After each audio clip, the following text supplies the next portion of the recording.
ఏం చేయాలంటే ఈ మట్ల ఆదివారాన్ని మనం ప్రతి సంవత్సరం కూడాను మరి ఆచరించాలని చెప్పి 2 రాజుల గ్రంథము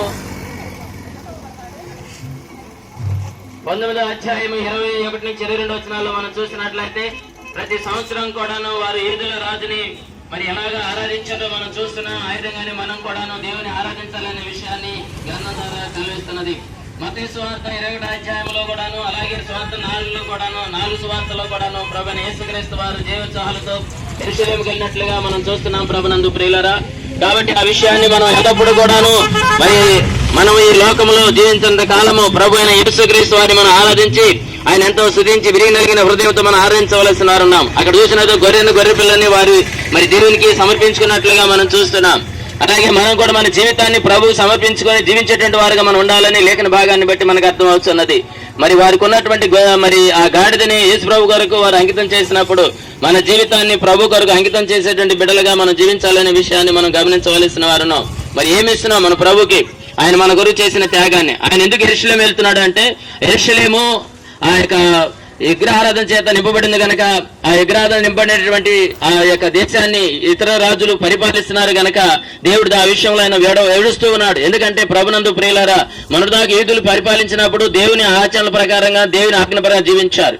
ఎప్పుడైతే ఇతర రాజులు జయించారో వారు ఏం చేశారంటే విగ్రహారాధన మొదలు పెట్టారు, ఇశ్రాయేల్ జనాంగం కూడాను. ఇప్పుడు దాని విషయమై ప్రభు ఏడవడానికి వెళుతున్నాడు, ఆ విధంగా ఏడుస్తున్నాడు. ఆ యొక్క మరి ఇశ్రాయేల్ జనాంగం గురించి ప్రభు యేసుక్రీస్తు వారు ఆ యెరూషలేము గురించి ఆ కన్యక అని చెప్పి ఆయన ప్రార్థన చేయాలి, ఆయన ఏడుస్తున్నటువంటి విషయాన్ని మనం చూస్తున్నాం. చూడండి, 2 రాజుల గ్రంథము 19వ అధ్యాయము 21 నుంచి 22 వచనాలు చదువుదాం. తొందరగా చదవాలి.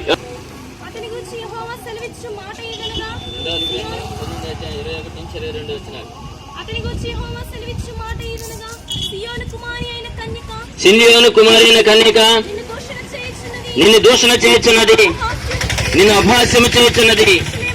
యెరూషలేము కుమారి నిన్ను చూచి తల ఊచుచున్నది. నీ ఎవరిని తిరస్కరించితివో, ఎవరిని దూషించితివి, నీవు గర్వించి దాన్ని భయపెడితివి. ఇశ్రాయేలు పరిశుద్ధ దేవునే కదా, నీ దూతల చేత యెహోవాను తిరస్కరించి పలికించిన మాటలు ఇవే కదా. కాబట్టి ప్రభు అయిన యేసుక్రీస్తు వారిని మరి వారు ఆ యెరూషలేములో ఉన్నటువంటి యూదులు గాని అందరూ కూడా ఏం చేశారంటే తిరస్కరించారు ప్రభుని. ఎప్పుడైతే తిరస్కరించారో ఆయన యెరూషలేము గురించి ఆయన కన్నీరు గారుస్తూ ఉన్నాడు ప్రభునందు ప్రియులారా. మరి ఆయన ఎందుకు ఈ విధంగా మరి కన్యక అంటే యెరూషలేము గురించి కన్యకగా పోల్చాడు దేవుడు. అక్కడ యెరూషలేములో ఉన్నటువంటి ప్రజల్ని కన్యకలుగా పోల్చాడు దేవుడు. పోల్చి వారితో మాట్లాడుతూ ఉన్నారు, మీ రాజుని విడిచిపెట్టి మీరు ఎందుకు ఇలాగా చేస్తున్నారు అని చెప్పి ఆయన కన్నీరు కారచడానికి, ఆ యొక్క యెరూషలేముకు రాబోయే ఉగ్రతను చెప్పడానికి ప్రభువైన యేసుక్రీస్తు వారు ఆ యెరూషలేముకి వెళ్తున్నట్లుగా గాడిద మీద వెళ్తున్నట్లుగా మనం చూస్తున్నాం.